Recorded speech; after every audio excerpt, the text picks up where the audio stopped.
à Cogolin, dans le Var. Crosse. Mon chat.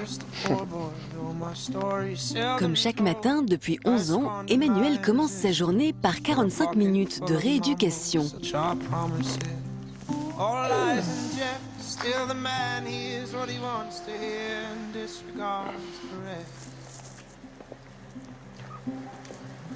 Donc là, ce que je fais, c'est un exercice d'équilibre parce que j'ai pas le même équilibre que tout le monde. Du coup, je compense sur plein de points de mon corps. S'il doit faire autant d'efforts pour retrouver sa mobilité, c'est parce qu'à la suite de son accident de moto, Emmanuel a été victime d'une erreur médicale. Son chirurgien a opéré sa jambe valide et non pas celle qui était paralysée depuis son hémiplégie. Ma jambe tendue au max après l'opération, la jambe droite, elle était comme ça. Et du coup, je marchais comme ça.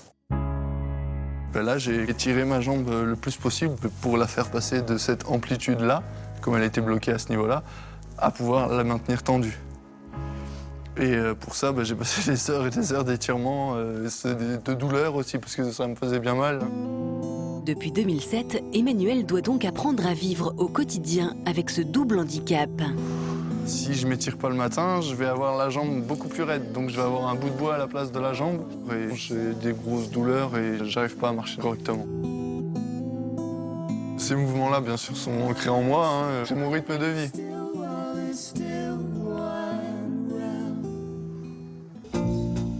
Avant 2003 et son accident, la vie d'Emmanuel était rythmée par sa passion, le motocross. S'il a longtemps évité les circuits, il a aujourd'hui accepté de revenir avec nous sur les traces de son passé. Toutes les heures que je passais, c'était sur une moto et vraiment mon rêve, c'était même pas un rêve, c'était mon objectif. Je me voyais vraiment pratiquer mon sport, ma passion et pousser le motocross le plus loin où je puisse le pousser. Le fait d'être aujourd'hui sur ce terrain, ça fait plaisir. Mais j'avoue que je peux pas rester bien longtemps parce que voilà, d'être confronté à ça, c'est un peu dur pour moi.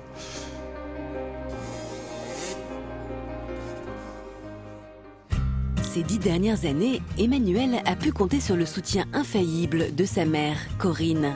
Ça va? Et toi? Et c'est toujours avec un grand sentiment d'injustice que mère et fils regardent les photos de ce passé qui a volé en éclats.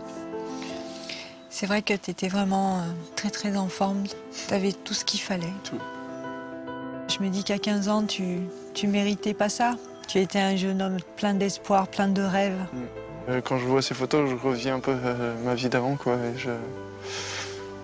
C'est un peu dur, mais j'essaie d'avoir la force de pouvoir les regarder et pas faiblir, quoi.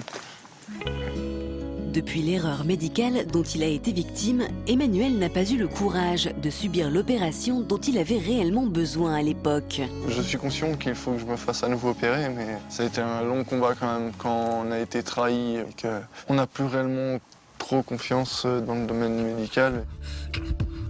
Je suis très admirative de ton combat et surtout très fière de toi. Je te remercie. Je t'aime. Hein.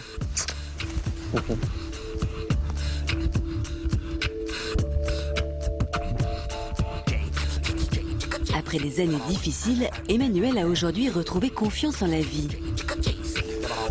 C'est marrant parce qu'on est tous les deux et il n'y a que des poussettes. Et un jour, on aura la note de poussette. Oui, Là, j'espère. ce sera une poussette crosse. Depuis 4 ans, grâce à Mélanie, sa compagne, il envisage enfin son avenir avec sérénité. Je pense que tu as eu la force de te battre parce que tu es quelqu'un de fort et d'admirable. Et je suis vraiment fière de toi. Et tu es quelqu'un en or, je t'aime, pour moi, tu es l'homme parfait. Et j'espère que nous, ça avancera. Surtout qu'on puisse fonder une famille ensemble. Bah oui, moi aussi, je l'espère et je t'aime très fort. Moi aussi, je t'aime.